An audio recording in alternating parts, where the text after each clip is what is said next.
United Nations global excellence award ఎవరికి లభించింది? Doctor Basant Goyal.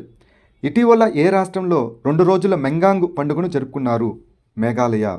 Global wage report, wage అనగా జీతాలు, 2024-2025ని ఏ సంస్థ ఇటీవల విడుదల చేసింది? అంతర్జాతీయ కార్మిక సంస్థ.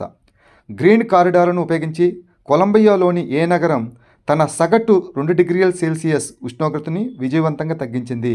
మెడిలిన్. విక్రమ్ సంపత్ రచించిన Tipu Sultan the saga of the Mysore interregnum పుస్తకాన్ని ఎవరు విడుదల చేశారు? Doctor S Jayashankar. ఇటీవల ఏ బ్యాంకు ప్రగతి సేవింగ్స్ ఖాతాను ప్రారంభించింది? HDFC bank.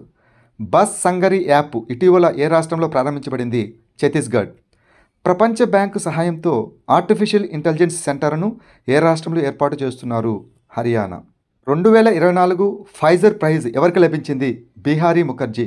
మొత్తం పశువుల జనాభాను కవర్ చేయడానికి ఏ రాష్ట్ర ప్రభుత్వం బీమా పథకాన్ని ప్రారంభించనుంది? Kerala. Atmanirbhar clean plant programme ప్రధానంగా ఏ రంగానికి సంబంధించినది? హార్టికల్చర్. జాతీయ పోస్టల్ ఎగ్జిబిషన్ బిపెక్స్ 2024 ఎక్కడ జరిగింది? పాట్నా. ఇటీవల వార్తల్లో కనిపించిన హండిగోడు ఎలాంటి వ్యాధి? ఎముక మరియు కీళ్ళ వ్యాధి. ఫిపి 2023 అవార్డును ఏ కంపెనీ గెలుచుకుంది? BPCL, Bharat petroleum corporation limited. వార్తల్లో కనిపించిన high energy stereoscopic system observatory ఏ దేశంలో ఉంది? నమీబియా. హార్న్బిల్ ఫెస్టివల్ 2024కి ఏ రాష్ట్రం భాగస్వామ్య రాష్ట్రంగా ప్రకటించబడింది? సిక్కిం. 2 రోజుల మహాబోధి మహోత్సవ్ ఇటీవల ఎక్కడ ప్రారంభమైంది? మధ్యప్రదేశ్.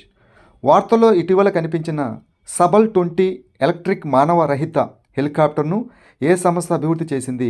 ఐఐటి కాన్పూర్. ఇటీవల వార్తల్లో కనిపించిన నోట్రే డామ్ కేథడ్రల్ ఏ దేశంలో ఉంది? ఫ్రాన్స్.